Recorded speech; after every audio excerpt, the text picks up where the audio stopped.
do want to turn to our next topic, and it's a poll coming from CNN where they asked a wide range of questions, everything from the direction of the country to the strength of the American dream, but also they looked at 2026 and they asked voters who they believed should be in power after the 2026 election. Very interesting enough, 44% of Latinos said that they would prefer the GOP to be in power. Now, easily you can say, well, that means that 56% believe that Democrats should be in power, which is a majority of Latinos. Yes, but historically, that number for Democrats has been a lot higher, and that 44% was a lot lower for Republicans. I think there's a lot we can talk about here because when it comes to the Latino vote, we've noticed that there are shifts happening. Many Latinos still independent, not necessarily baked for one party or the other. So I want to continue with you. When you hear this number of 44%, you're spot on. We're very far away. We're more than a year away from 2026. But I think all of us who kind of work in politics and sort of follow it day by day, we have a fascination to consistently be looking at the pulse, where we are at this moment in time. So in the context of the year 2025, and many Hispanics have seen what this administration, what House Republicans have done throughout this year, that support of 44% seems to be there. Do you see this as a positive sign? Do you think this is something that Republicans sort of can do a victory lap in, or do you still caution them in this space when it comes to Latino voters? Well, I would be extremely cautious about doing any sort of victory lap at any point. I think that things can shift easily in politics. That being said, I think that this 44% is consistent with a trend that we've been seeing for years, which is that something that you and we have discussed this a million times. Historically, yes, Latinos tend to vote for the Democratic Party. That being said, it's true as well that Democrats have taken Latinos for granted, do not really understand the Latino community. It's not that, as we know, it's not a monolithic community. Not everybody wants the same. Not everybody has the same needs. They just simply took them for granted. Nobody has been really listening to Latinos, talking to Latinos, and I think that that's something extremely smart that President Trump and his team has been doing, not just this second time around, but the first time around. The fact that they at least started listening to Latinos and realize that what's important for them. I think that in theory, it's always been really hard for me to understand why Latinos vote for Democrats in general in the country. Why? Because I think that an over generalizing, right? Latinos are a very family-oriented community, mostly Christian, which means that the core values tend to align way more with the core values of the Republican Party. Latinos are the number one community in the nation, owners of small businesses. Owners of small businesses, by default, we can assume that generally will tend to want lower taxes, smaller government. Yeah, less regulation. Less regulation, which is part of the basic principles of the Republican Party. On top of that, historically, the U.S., Democrats and Republicans have been neglecting politics in Latin America. Particularly, I think that this is both parties to blame, but particularly during the last few Democratic administrations, Barack Obama, Joe Biden, and so on.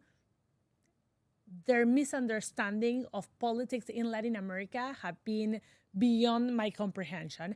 And I think that President Trump have done a much better job understanding what's going on in the region, understanding what's the role that the U.S. should play in the region, playing a harder role with a regime like the one that Nicolas Maduro has in Venezuela, doing something like the swap, for example, right now with Argentina, that geopolitically has an enormous impact for the region. So I think that Latinos have been noticing this. I think that that's why we've seen that there's a trend of Latinos shifting into the Republican Party. Mostly, I think it's important foreign politics, but mostly I think it has to do with economic reasons. Like in the end, people want to be able to afford their lifestyle and not be so worried about the economy. And I think it has to do with the core values of the community. Yes, I think it's a positive trend for Republicans. Can Republicans relax and feel that this is a done deal? Absolutely not. This is work in progress. I want to. I agree with a lot of what you said there. I want to ask you, Soledad, do these topics that you've mentioned right now, so in your opinion, it seems that they outweigh the immigration issue? Because I think that's where I think some folks are sort of having a conversation, right? Immigration. There's been a focus more on border and deportation, and specifically on deportation. I think many polls show that Latinos do agree with border security, and they agree very much with violent criminals being deported. But we're seeing these stories of possible of people detained who don't necessarily have criminal records, that they're at their appointment with the judge. So do these topics, do you think they outweigh them? Because when we talk about voters, also one thing about the Hispanic community, very, very diverse, right? So we do have individuals who are undocumented, many of them Latinos. We do have individuals who are legal residents who aren't voter, but they're here legally. Folks on visas here working in ag, in high tech, etc. And then you have citizens, U.S. citizens, Latinos who are the voter ones. So when we think of the voter population, it seems that the issues you just mentioned does outweigh immigration. Do you see it that way? I don't think it outweighs immigration. I think that not necessarily immigration is something that the Latino community views as a failure coming from Republicans. I think that yes, a lot of us are immigrants, yes, or we have family members who are immigrants. But I think that a lot of Latinos want to see order in our immigration system. I think that we understand firsthand, most of us, how broken the system has been,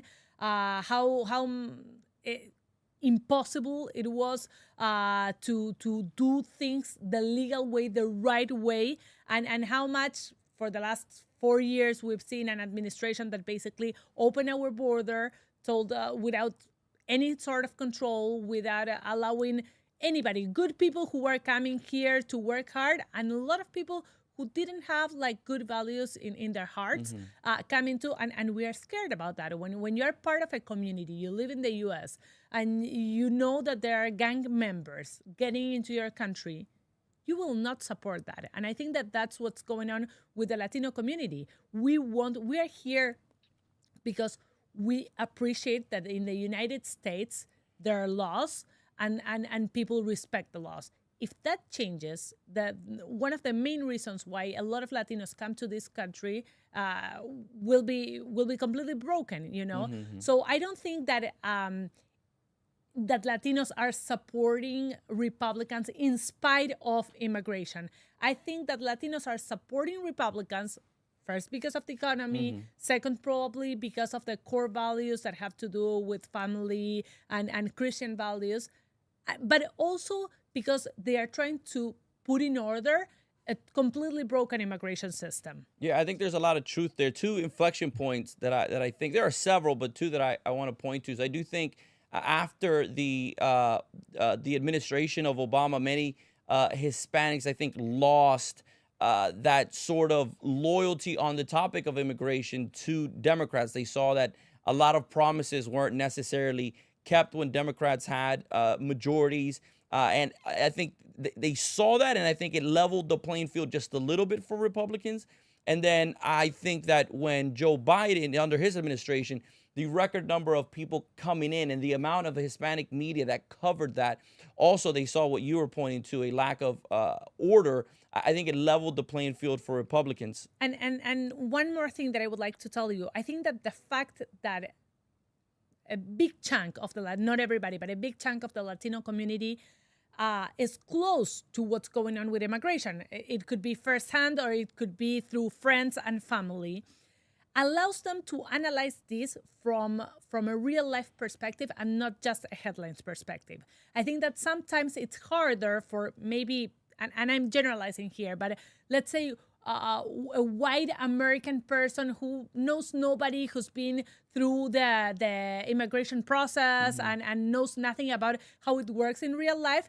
I think someone like that could be way more permeable to headlines than a Latino who knows that, yes, headlines media can be telling me that now they are deporting people like crazy without due process. But we know, because we lived through that, that under a Democratic administration, under Barack Obama specifically, they were deporting even more people without due diligence as well. So nobody can come and tell me that this is a problem that we are going. And I'm not saying it's the right thing to do. I'm saying that we know that this is something that happened under Obama, and this is something that might be happening under the Trump administration. So it's hard for a Latino to be so easily convinced that this is a problem that it's only happening now, because many of us have lived this firsthand, or at least know about this through someone very close to us. Yeah, Marco, I want to bring you into the conversation. I'm sure there's a lot that perspective that you would want to bring in to what was said, and I do want to give you time, but I also want to sort of just start the conversation with you on. I mean, your party still has that 56%, right? So there are still many Latinos, the majority of them, who do see that Democrats, or they desire Democrats to be in power for after the 2026 election. But again, that number used to be a lot higher.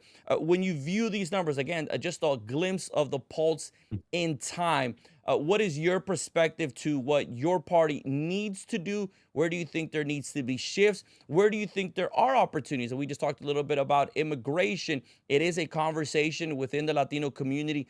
In your opinion, how should Democrats be inserting themselves into that conversation? Oh, I think the situation with the Hispanic vote has changed for diverse reasons. It's not one party doing something right, and that's it. It's first, I think, is the change in the Hispanic community. Again, we're not a monolith. There's so many different communities throughout the country that have different beliefs, different origin stories.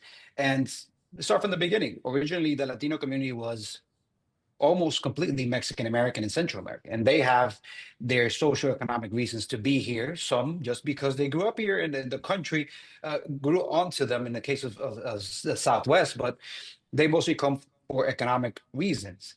But in the last, I'd say 2-3 decades, you have a growing number of Colombians, Venezuelans, Argentinians, for diverse reasons, some political. So I think that has changed also the basis of how you talk to them on the issues. Again, I think the party and one of the mistake was relating immigration only to the Hispanic vote when we have so many different other reasons to vote and to pick our leaders.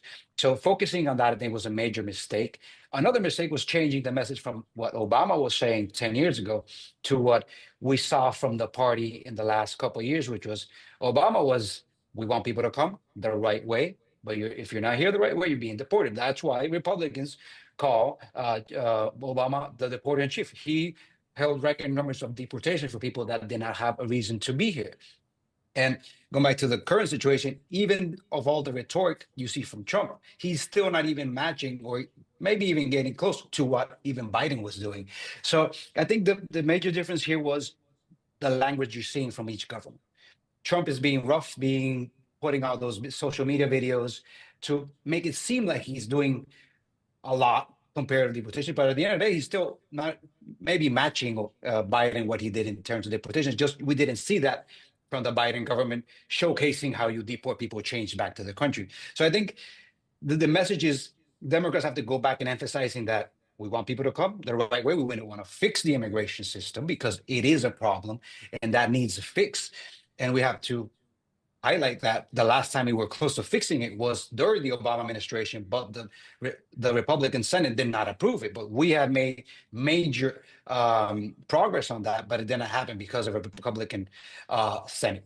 So I think on the immigration issue is we have to, again, emphasize both sides. We want people to come the right way to benefit, but also contribute to this country.